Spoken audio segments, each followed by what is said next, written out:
Bonjour à tous, bienvenue dans cette deuxième partie de la vidéo sur l'intégration. Elle représente la continuité de ce que nous avons fait dans la première partie et de continuer les calculs basiques à connaître cette dernière.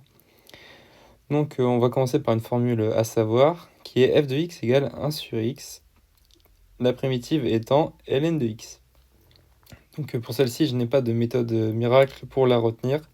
Il faudra l'apprendre et plus tard, quand je continuerai les vidéos sur l'intégration, j'aurai d'autres méthodes à vous expliquer concernant cette formule. Donc ensuite, on a f de x égale 1 sur x carré. La primitive de cette fonction est moins 1 sur x.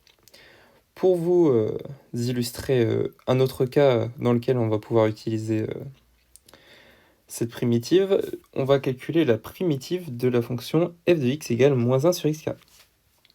Donc l'intégrale de cette fonction de f de x dx est égale à l'intégrale de moins 1 sur x carré. Ici, nous remarquons qu'il y a la présence d'un moins devant.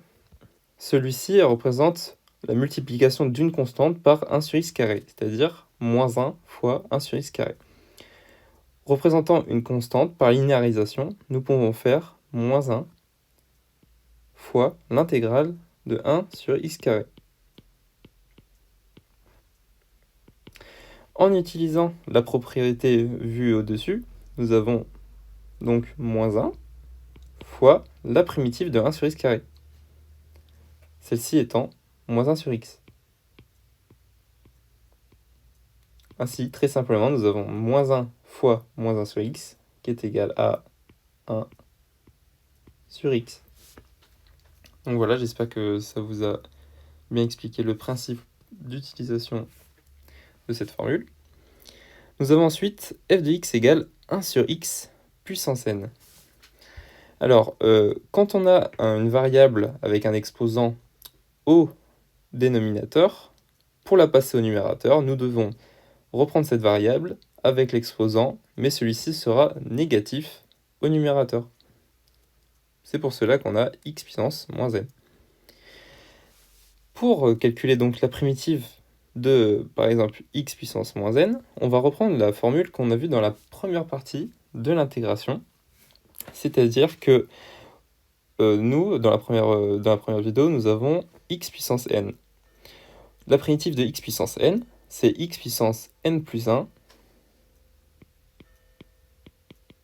sur n plus 1. Cependant, ici, nous avons un moins. C'est pour cela que, pour obtenir la formule finale, nous avons juste à rajouter un moins devant le n. Donc on a x puissance moins n plus 1 sur moins n plus 1.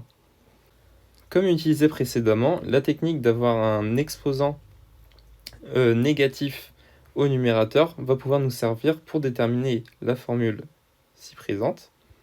En effet, on va considérer cet exposant comme étant un exposant négatif.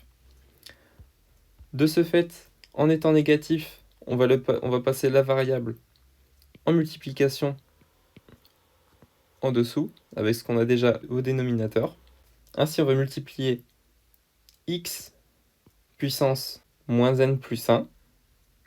Cependant, celle-ci sera inversée au niveau des signes. Donc le moins n deviendra un n, et le plus 1 deviendra moins 1. Prenons un exemple. Pour ce qui est de f de x égale 1 sur x puissance 4. On a aussi donc par équivalence 1 sur x puissance 4 égale à x puissance moins 4. En reprenant x puissance moins 4 avec la première formule, on calcule la primitive. Donc l'intégrale de f de x dx est égale à l'intégrale de x puissance moins 4 dx. En reprenant la première formule ci présente, nous avons x puissance moins n. Donc ici, nous avons moins 4 plus 1 divisé par moins n plus 1. Donc le moins n, c'est moins 4 plus 1, qui est égal à x puissance moins 4 plus 1 moins 3 sur moins 4 plus 1 moins 3.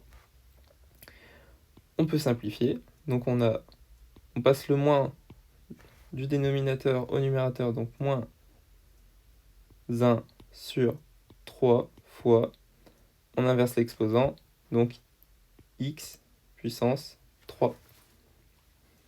Voilà pour calculer donc la primitive de x puissance moins 4.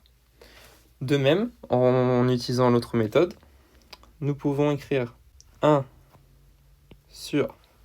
Donc ici, on a moins n plus 1. Donc moins n plus 1, ça fait moins 4 plus 1. Facteur de x puissance n moins 1. Donc n ici, c'est 4. Ah, j'ai oublié le moins là.